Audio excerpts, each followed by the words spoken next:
लड़कियों को पढ़ाने पर जोर देती है, तो वहीं दूसरी तरफ इसी सरकार की वजह से दर्जनों छात्राओं को सरकारी स्कूल में एडमिशन नहीं मिल पा रहा है, जिसकी वजह से परेशान छात्राएं दुर्गा अष्टमी के दिन स्कूल गेट के बाहर धूप में खड़ी नजर आई। सिर्फ इतना ही नहीं, छात्राओं ने गेट के बाहर खड़े होकर रघुपति राघव राजा राम का कीर्तन भी गाया।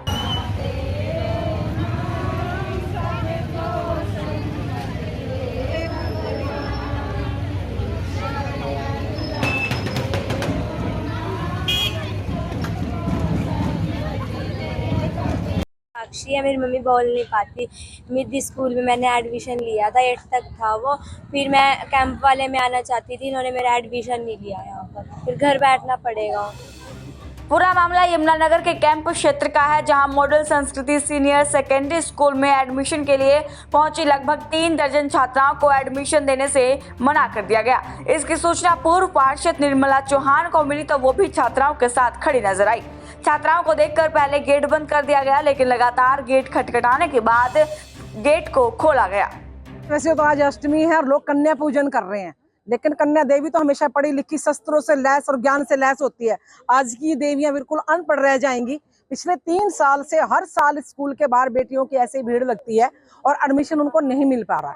अभी भी सर 50 बच्चों की एक लिस्ट हमारे पास हो रहा है और 30 के करीब ये बच्चे यहाँ बेटी और बेटे यहाँ पर खड़े हुए हैं सर। इनको स्कूल में एडमिशन नहीं मिल रहा। पहली बात तो ये कह रहे कि हिंदी मीडियम वालों को हम एडमिशन ही नहीं देंगे, हिंदी मीडियम वालों को हम एडमिशन ही नहीं देंगे। उसके बाद सर इंग्लिश मीडियम में भी कह रहे हैं कि सीटें हमारी फुल है, 30 बच्चे एक क्लास में रखेंगे, अगर उसके बाद जगह कोई हुई तो देंगे, नहीं तो नहीं देंगे।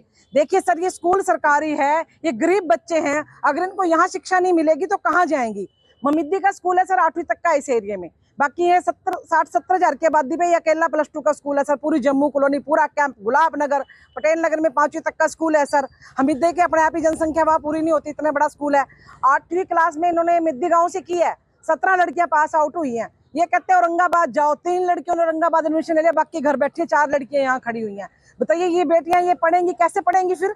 क्या सिर्फ वो दावे खोखले हैं बेटियां पढ़ेंगी बेटियां बचेंगी? कैसे पढ़ेंगी और कैसे अपने आप को बचा पाएंगी जब इन पे शिक्षा नाम का अधिकारी नहीं होगा, तैयार इन पे शिक्षा का होगा, शिक्षा का जेवर होगा, तभी इस जमाने में लड़ पाएंगी। वहीं इस मामले की जानकारी जिला शिक्षा अधिकारी सुमन बामनी तक पहुंची तो उन्होंने क्या कुछ कहा, सुनिए। उसमें आज मैंने प्रिंसिपल से और कुछ लोगों से बात की है और यही मेरे सामने आया कि वहाँ की जो स्ट्रेंथ है 1800 को क्रॉस कर चुकी है और जो उनका पोर्टल है ओएसएस पोर्टल, वो जो प्रिंसिपल बता रही हैं कि उसके अंदर स्ट्रेंथ ज़्यादा होने की वजह से पोर्टल उठाता नहीं है, तो उस बच्चों का फ्यूचर का भी सवाल है। तो मैं जाके विशेष रूप से खुद ही इसको चेक करूँगी मामले को, और जो भी बच्चियाँ हमारी ऑन रोड घूम रही हैं जिनका एडमिशन बाई चांस किसी कारणों से नहीं हुआ है, तो मैं उसको संज्ञान में लेते हुए तुरंत प्रभाव से करवाने की कोशिश करूंगी। कोई भी बच्चा ऐसा नहीं रहेगा जिसका एडमिशन किसी स्कूल में ना हो, कोई भी बच्चा पढ़ाई से वंचित नहीं रहेगा। अगर इस टाइप का कोई भी मामला है तो मैं विशेष रूप से इसके ऊपर ध्यान जरूर दूँगी। तो मैम, जब तक जैसे एडमिशन नहीं होता तो कोई उनका ऑल्टरनेटिव निकाला है कि बच्चों की पढ़ाई प्रभावित ना हो?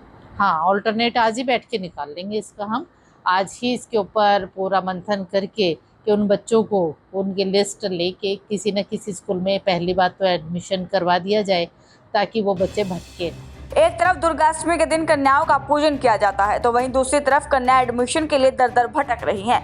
जिला शिक्षा अधिकारी ने एडमिशन के लिए आश्वासन जरूर दे दिया है, लेकिन अब देखना होगा कि कब तक और कैसे कार्रवाई हो पाती है। यमुनानगर से सुरेंद्र मेहता, पंजाब केसरी टीवी।